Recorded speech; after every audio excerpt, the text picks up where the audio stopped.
Budiman Sujatmiko sudah masuk PD Perjuangan. Waktu acara Ada di Bali, di Denpasar, ratusan orang. Dia akan membawa kita kembali ke rakyat. Satu kali, 4 peristiwa saya ingat. Saya baru masuk PDI Perjuangan. Satu saat saya ikut baru masuk tapi diminta untuk menjadi pengajar dan training orang-orang PDI Perjuangan di Bali. ya. Tapi waktu itu dibuka oleh Ibu Mega, saya menjadi salah satu pengajarnya. Padahal saya belum ikut pelatihan, tapi saya langsung disuruh bicara soal gerakan lah, sejarah demokrasi. Ada pembukaan pernyataan Bu Mega dalam waktu pembukaan. Padahal saya di tengah-tengah tuh. Dan Ibu Mega waktu itu kan baru saja jadi oposisi partainya. Ibu Mega ngomong kayak gini di tengah pidatonya, tuh. Indonesia sejak dulu kala tetap dipuja-puja bangsa. Tapi pada waktu itu saya merasa bahwa saya harus masuk sebuah partai yang secara historis dan emosional tadi sudah ada saya jelaskan. Dan kemudian saya justru bergabung dengan partai yang baru kalah pemilu. Karena apa? Karena saya anggap penting untuk menjaga demokrasi, untuk kekuatan-kekuatan tidak harus bergabung semua ke pemerintahan SBY, tetap harus ada di luar. Dan Bu Mega juga sudah bersepakat, sudah bertekad bahwa PD Perjuangan akan ada di luar sistem, bukan di luar sistem, maaf, di luar pemerintahan, tetapi di dalam sistem demokrasi. Dan saya pikir PD Perjuangan memang saya itu kalah pemilu, tapi dia itu liganya tetap liga atas, Elit. liga elit. Saya itu kalah dalam pertandingan itu kalah, dalam pertandingan final itu kalah. Ya, tapi seperti Real Madrid, mungkin dia pernah kalah dalam beberapa pertandingan, tapi kan orang tetap menganggap Real Madrid menjadi salah satu klub bola yang keren tuh ya. Dan menurut saya, ya pada pemilu 2004 saya anggap seperti Real Madrid yang kalah dalam sebuah pertandingan final, katakanlah begitu ya. Tapi dia tetap kualitasnya tetap kuat, tetap tinggi. Sehingga kemudian ya tinggal bagaimana membuat ini suatu saat menang lagi. Sehingga saya bergabung ke PDI Perjuangan, saya dengan teman-teman aktivis mendirikan REBEM, Relawan Perjuangan Demokrasi, untuk kita usulkan menjadi saya PDI Perjuangan dan kita bergabung dengan PDI Perjuangan. Justru pada saat PDI Perjuangan baru kalah pileg dan Bu Mega baru kalah pilpres, kita justru rame-rame untuk memperkuat itu. Habis itu ketemu lagi nggak Mas? Ya setelah itu ya ketemu, sering ketemu. Bahkan pada waktu 2004-2005 ada kongres di Bali, saya oleh almarhum Pak Taufik Kimas diajak ketemu Bu Mega berbicara 4 mata. Pak Taufik ngajak kan di kongresnya di hotel Ina Grand Bali Beach di Sanur. Oleh Pak Taufik, kamu ketemu Bu Mega ya? 4 peristiwa saya ingat. Saya baru masuk PDIP. Suatu saat saya ikut baru masuk, tapi diminta untuk menjadi pengajar dalam training orang-orang yang diperjuangkan di Bali. Dibuka oleh Ibu Mega. Setelah ditangkap gitu Mas Budiman, itu kan kayaknya sempat komunikasi lagi dengan Bu Mega atau enggak?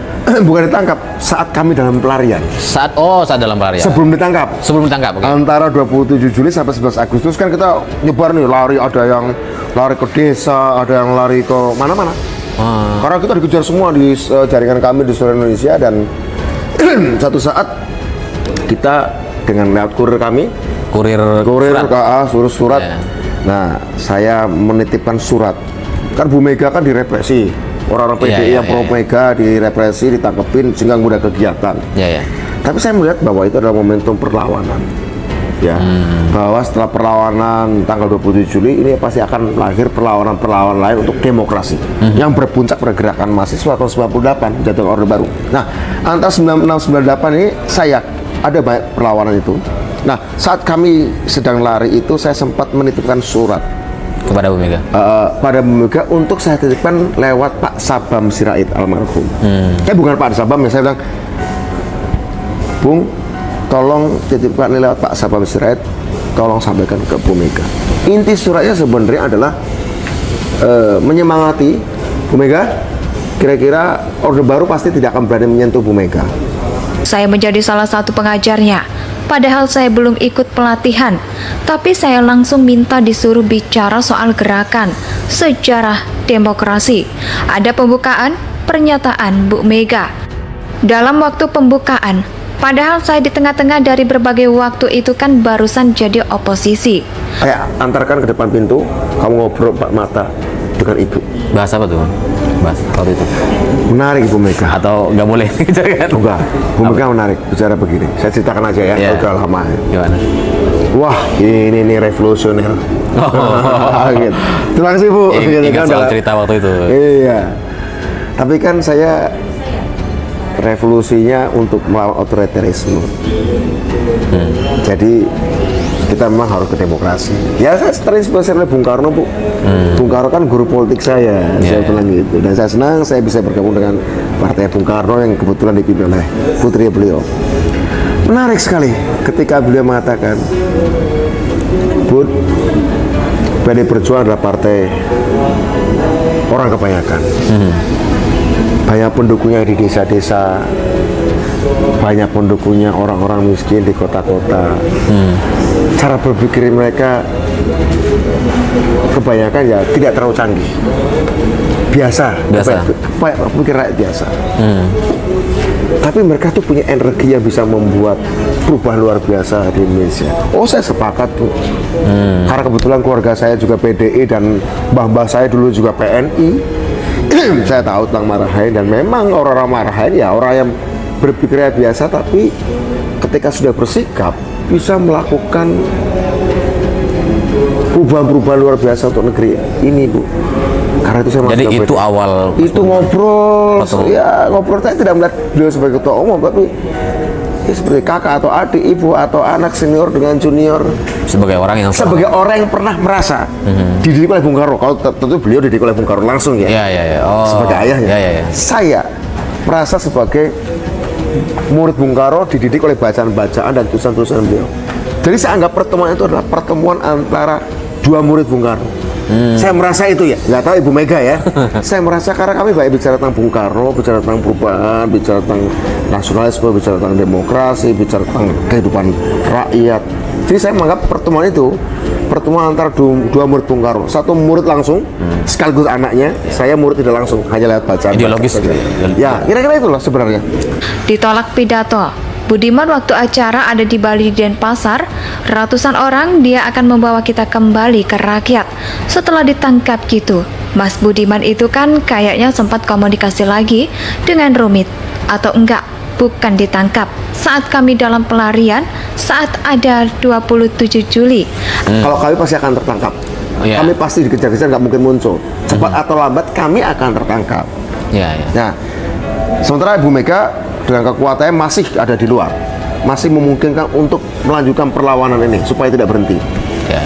Ya, kira-kira menyemangati itu sambil mencari inspirasi dari perjuangan demokrasi di Myanmar, ya, dari tokoh Aung San Suu Kyi, dari Filipina, dari Korea Aquino yang melakukan gerakan demokrasi melawan diktator Ferdinand Marcos di Filipina, Ya. ya, yang suaminya dibunuh. Nah, saya menempatkan Ibu Mega sejajar dengan Corazon Aquino di Filipina dan Aung San Suu Kyi di Myanmar. Jadi kira-kira Bu, Ibu adalah perempuan yang lain yang berjuang untuk demokrasi, ya teruskan saja. Oh. Kalau saya sih pasti cepat, saya dan teman-teman cepat atau lambat akan tertangkap. Karena waktu saya dalam pelarian belum tertangkap. Dan tertangkap beneran. Akhir 11 Agustus tertangkap. Gitu. Oke. Waktu 96 pernah ketemu Bu Mega. Ya. Bicara soal mendukung lah. Ketemu lagi setelah tertangkap tuh kan pasti nggak pernah ketemu dong, ketika masuk penjara kan nggak mungkin bisa ketemu dengan Bu Mega kan gitu kan. Nah, ini dia masalahnya, nggak mungkin kan, nggak mungkin. Saya nggak, waktu itu saya nggak hormat sama sekali sama Bu Mega. Sampai kemudian saya merasa tahu dan akhirnya ngerti bahwa ternyata wah ada yang salah nih dengan pemerintahan yang waktu itu. Dan kemudian saya ngerti, oh ternyata yang dilakukan Bu Mega tuh bener nih selama ini gitu. Baru saya tuh mulai kebalik Sweet tuh, gitu. sweet gitu loh. Oh, gitu. Saya berarti di kelompok yang salah selama ini. Karena dulu saya dukung Pak SBY. Oh iya. Tapi akhirnya setelah 10 tahun saya ngerti. Saya untungnya tidak pernah berada di kelompok yang salah. Mungkin pernah kalah, tapi tidak salah. Gitu. Kalah mungkin dia, tapi tidak pernah salah. Ini nyindir soal Prancis, soal Makanya pihak mendukung Argentina pemenang. kayak gini. Nah, jadi saya tuh penasaran gitu ya, karena cerita-cerita Ibu Mega itu jarang atau mungkin saya tuh nggak punya akses ke orang-orang yang punya hubungan emosional dengan Ibu Mega. Ya saya kan ketemunya baru sama Mas Budiman gitu ya. Saya pengen teman-teman nih pengen Jarang juga ketemu sama orang PDI ya. jarang banget. Jarang. Soalnya orang tuh kadang takut mau diajak podcast sama saya. Masa takut sih?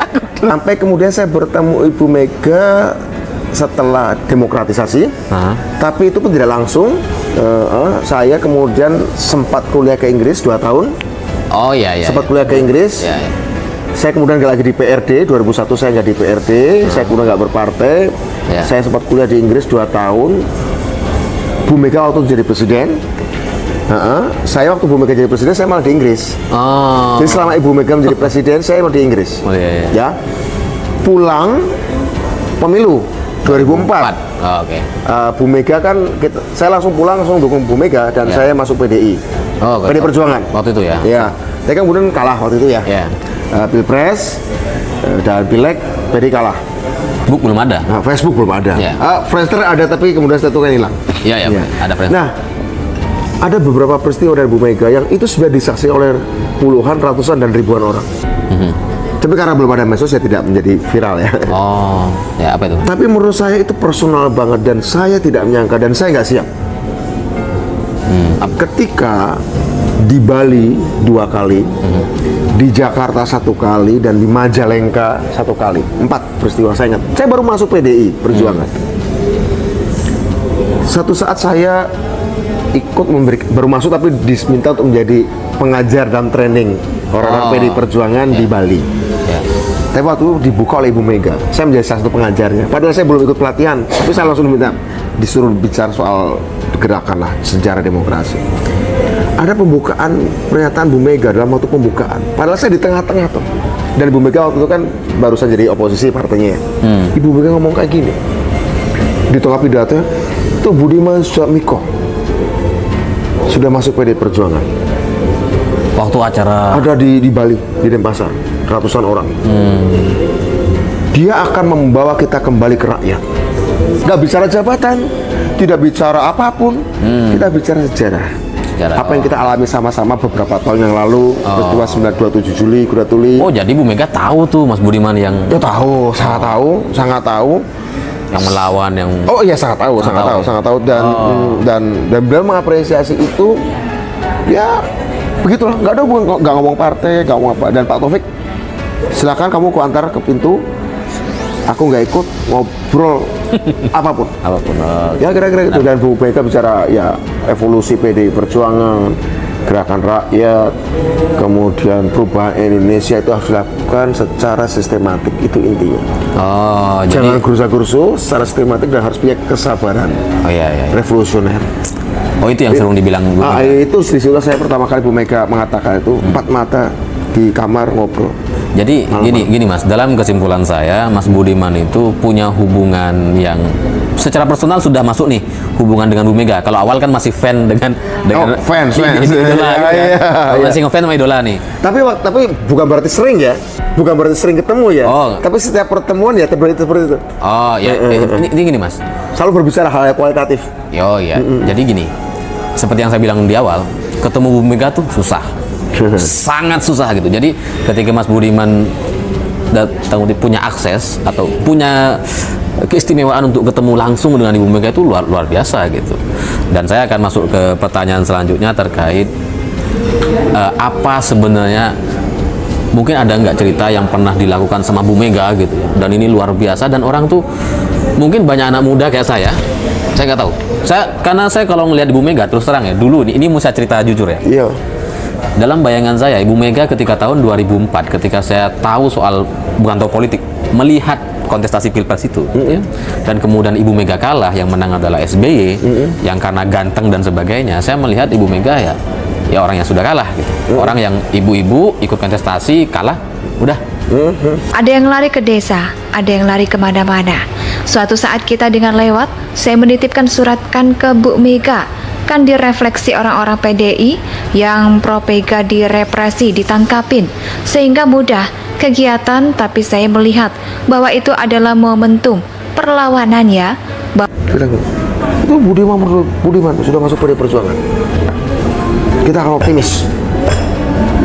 kita melahirkan pemimpin-pemimpin. Di saat itu saya kemudian bicara sama teman saya, Mas Andri Parera, di sebelah saya. Wah, Bu Mega ngomong kayak gitu. Iya, kamu harus hati-hati. Ya saya tahu, saya harus hati-hati. Ini Bu Mega nggak tahu apakah spontan atau apa, tapi menurut saya ini udah keempat kalinya Bung Andre saya bilang gitu. Saya harus bicara. Karena saya yang tiga tadi tidak pernah saya merespon Bu Mega, nggak apa, saya diemin aja. Sampai yang terakhir yang keempat ini saya kemudian setelah acara saya ngomong ke Mas Pram. Waktu itu saya jadi masih Mas Pramonano. Oke. Mas, ini saya mengalami peristiwa kayak gini, tolong sampaikan ke Ibu, jangan sebut nama saya lagi. Alasannya? Di depan umum. Alasannya? Too much bagi saya. Oh. Bagi saya 4 kali. Anak baru. Anak baru. Ini kan sama, saya baru pindah sekolah. Pindah ke sebuah universitas. Sekolah lah ya. Sekolah bermutu lah ya. Ya. Anak baru dari kampung. Belum juga ngapa-ngapain. Tiba-tiba si ketua yayasan pemilik sekolah itu sudah bicara seperti itu, atau katakan kepala sekolahnya bicara seperti itu. Masa kamu sebenarnya kelakuan itu ya? Nggak apa-apa, saya juga pernah ditakuti kok. Ya, saya ini versi Mas Budiman tapi lebih digital. Tapi nggak sampai ditangkap nggak. Ya, tapi pernah di Uber pernah. Ya, tapi saya tuh penasaran gitu. Kalau kamu pernah berpolitik nggak pernah di Uber karena kasus politik, nggak asik. Pernah? Ya pernah. Kalau nggak pernah di Uber itu nggak asik. Oh gitu? Iya, jadi selamat lah. Selamat. Jadi saya tuh penasaran kenapa apa ya cerita dari Bu Mega nih yang Mas Budiman tahu gitu ya, dan anak-anak muda nih perlu tahu gitu Mas, yang dilakukan revolusioner bagi negeri ini atau bagi sistem demokrasi di Indonesia gitu ya, yang kemudian itu mengubah banyak hal lah, seperti Mas Budiman tiba-tiba datang dengan undang-undang desa gitu. Itu Nah, ini menarik, saya mau jawab. luar biasa sekali gitu. Saya mau jawab. Apa nih, itu? Alif. Ini ada kaitannya nih. Jadi gini, ada cerita di tahun 2005. 2005. Ingat ya, waktu itu belum ada Twitter, YouTube belum Belum ini. ada. Ya. Jadi media sosial belum ada. Facebook. Ketika saya belum bisa berbuat apa-apa, wong saya baru masuk. Ya, yang saya bisa lakukan adalah saya mengenalkan diri saya. Tapi di lain pihak saya berpikir, ketika Ibu Mega berbicara di Bali, Mbak Budiman sudah masuk PDI Perjuangan. Dia akan membawa kita kembali ke rakyat. Ya. Yang pertama itu ya di Denpasar. Itu dijelaskan sama Bu Mega kenapa alasannya itu, kenapa beliau mengatakan Enggak, cuma ngomong gitu aja. Di tengah setelah itu? nggak ada penjelasan apa. Budiman udah masuk Budiman Perjuangan dan dia akan membawa kita kembali ke rakyat. Saya berpikir, apa ya? Bagaimana cara menerjemahkan kalimat ini supaya kalimat ini bukan sekedar omong kosongnya seorang ketua umum partai. Dan saya sebagai kadernya kan harus bertanggung jawab menerjemahkan terhadap pernyataan itu. Kan Bu Mega nggak mungkin bikin koperasi di mana-mana. Iya, Bu iya. Mega nggak mungkin mengadvokasi tanah di mana-mana. Iya, iya. Bu Mega nggak mungkin ikut demo buruh di mana-mana. Iya. Dia ketua umum partai. Iya, iya. Nah, saya sebagai kadernya berpikir gimana menerjemahkan kalimat bahwa Budiman sudah akan membawa PDI Perjuangan ke rakyat. Di situ saya berpikir sampai kemudian saya melakukan dengan teman saya keliling Indonesia bikin program sekali lagi karena belum ada medsos. Iya, iya. Jadi nggak mungkin viral pada waktu itu 2005, 2006, 2007. Saya bikin program namanya Jelajah Nusantara keliling Indonesia. Ke kabupaten-kabupaten, ke kota-kota, ketemu orang PDI, ketemu kelompok petani, ke Lampung, ke Riau, ke Bali, ke NTB. Gara-gara itu ya, Gara-gara itu pernyataan Bu Mega ya. Bu Mega ngomong kayak gini, saya harus buktikan. Buktikan. Oh. Tahun berapa tuh, Mas? 2005. 2005. Baru saja jadi oposisi PDI. Oh. Dia akan membawa kita kembali ke rakyat, menyatu kembali dengan rakyat. Gitu. Kemudian kedua di Bali juga, bukan di Denpasar tapi di daerah Kintamani. Juga ada pelatihan PDI Perjuangan Bali, NTB, NTT kali ini. Pun Bu Mega ngomong hal yang sama dalam pembukaannya. Budiman sudah Gabung sama masuk kita. gitu ya? Oh. Kemudian ketiga di kantor DPP PDI Perjuangan di Lenteng Agung Jakarta. Waktu itu kami baru saja menyelesaikan kaderisasi tingkat nasional. Di situ saya baru menjadi murid. Nah, baru menjadi murid terus ditutup oleh Bu Mega. Bu Mega bilang gini, saya kan baru kelar ikut pelatihan nih kaderisasi. Saya di tengah-tengah, nggak di depan. Bu Mega ngomong, itu Budiman sudah lulus kader partai, sekolah partai. Dia setelah ini akan bukan cuma jadi guru, tapi maha guru. Udah 3 kali tuh. Saya baru masuk partai. Terakhir di Majalengka. Pada waktu ada peresmian kantor DPC PD Perjuangan Majalengka di depan ribuan orang. Saya di tengah-tengah masa, di depan ribuan orang tengah-tengah masa, jadi invisible lah, nggak kelihatan lah ya. Harusnya nggak kelihatan dong. Di tengah-tengah masa ada ribuan orang, aku mencari Alif di mana gitu kan. Susah juga. Tapi Ibu Mega di panggung pidato kan, dia ada menyatakan sesuatu yang menurut saya bikin saya nervous, tapi kemudian membuat saya berpikir. Karena yang bicara ini kan seorang ketua partai besar yang meskipun beroposisi ya.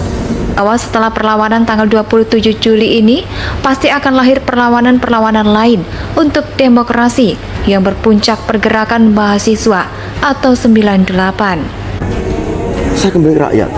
Nah, sampai akhirnya ketika tahun 2008 saya diminta lewat Pak Sekjen Mas Pram untuk nyalek DPR RI dari PD Perjuangan. Saya kemudian berpikir, oke, saatnya saya harus menerjemahkan. Selain jalan-jalan, kan jalan-jalan bukan ya, jalan-jalannya ketemu rakyat gitu ya. Tapi apa? Kan membawa kembali ke rakyat bukan sekedar saya jalan-jalan ke fisik ke rakyat.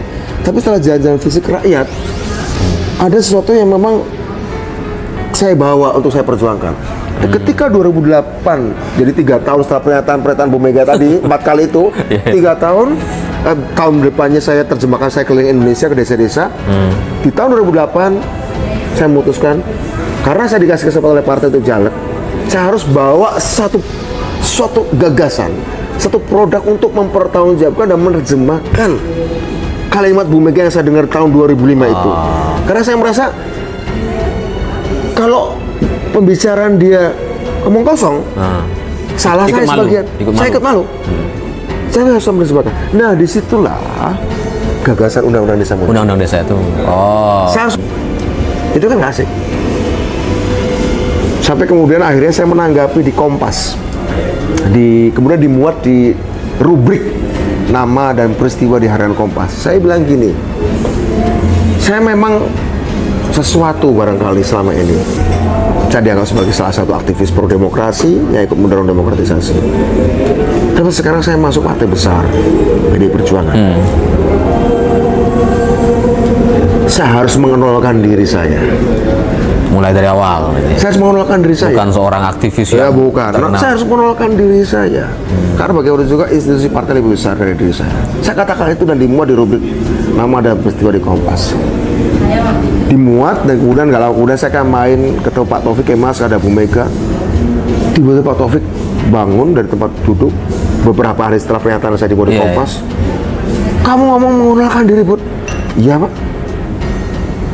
Dia peluk saya, almarhum Pak Taufik. Ya, dia mengapresiasi. Nah, berarti kok berani kamu ngomong kayak gitu? Ya, bagi saya sederhana, Pak. Institusi partai lebih besar, lebih langgeng, lebih lama dari hidup saya, dan kita butuh partai yang kuat untuk membangun demokrasi di Indonesia, menjaga ideologi. Saya kan bisa mati anytime, apapun. Jadi partai enggak? Ya, partai enggak. Ya, jadi menurut saya ketika saya masuk partai sebesar PD Perjuangan dan memberi saya tempat yang bagus, saya berapresiasi. Dan karena saya belum bisa berbuat apa-apa,